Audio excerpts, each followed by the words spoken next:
ముఖ్యంగా మన మచిలీపట్నం నుంచి దాదాపు చాలా సర్వీసెస్ ఉన్నాయి. ఎందుకంటే ఇవాళ ఆటోలు వచ్చాక కొంత ఇబ్బంది అవుతా ఉంది. కానీ ఇవాళ చంద్రబాబు నాయుడు గారు మొన్న ఎన్నికల్లో చెప్పినటువంటి వాగ్దానాల్లో భాగంగా త్వరలోనే ఆడబిడ్డలకి ఉచిత బస్సు ప్రయాణానికి కూడా ఆలోచన చేస్తా ఉన్నారు. ఎందుకంటే రాష్ట్రం ఇప్పుడు అస్తవ్యస్తం చేస్తారు ఈ ప్రభుత్వం. అసలు చాలా దారుణంగా ఉంది. రాష్ట్రంలో వాళ్ళు చేసినటువంటి కార్యక్రమాల వల్ల అప్పులు పాలు చేశారు. ఇవాళ అవన్నీ కూడా ఒక్కొక్కటి చేసుకుంటూ ముందుకు వస్తున్నాం.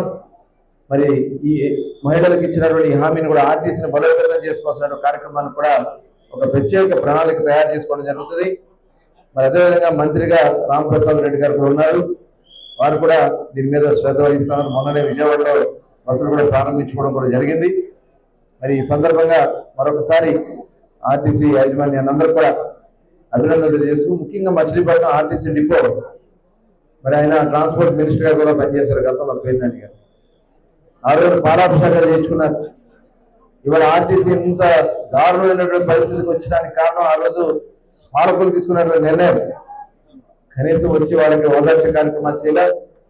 ఆర్టీసీని కూడా బలోపేతానికి ఆర్టీసీ డిపో కావాల్సినటువంటి కనీస మౌలిక వసతులు కల్పించడం కూడా మరి ట్రాన్స్పోర్ట్ మినిస్టర్ గారిని ఫెయిల్ అయిన అనేది దానికి మరి ఇవాళ మనం చూస్తున్నటువంటి కార్యక్రమాలే.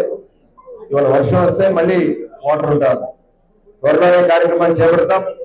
మచిలీపట్నంలో శాశ్వతంగా మురుగునీటి సమస్య లేకుండా రాబోయే 1 నుంచి 2 సంవత్సరాలలోనే టోటల్ కంప్లీట్ చేసి బస్ స్టాండ్ రోడ్డు కానీ, కోనేరు సెంటర్ కానీ, బందర్లో ఉన్నటువంటి మెయిన్ రోడ్డు మీద చుక్క నీరు కూడా నిలబడకుండా ఉండే విధంగా ఒక ప్రణాళిక తయారు చేసుకుని ముందుకెళ్తున్నాం కూడా ఈ సందర్భంగా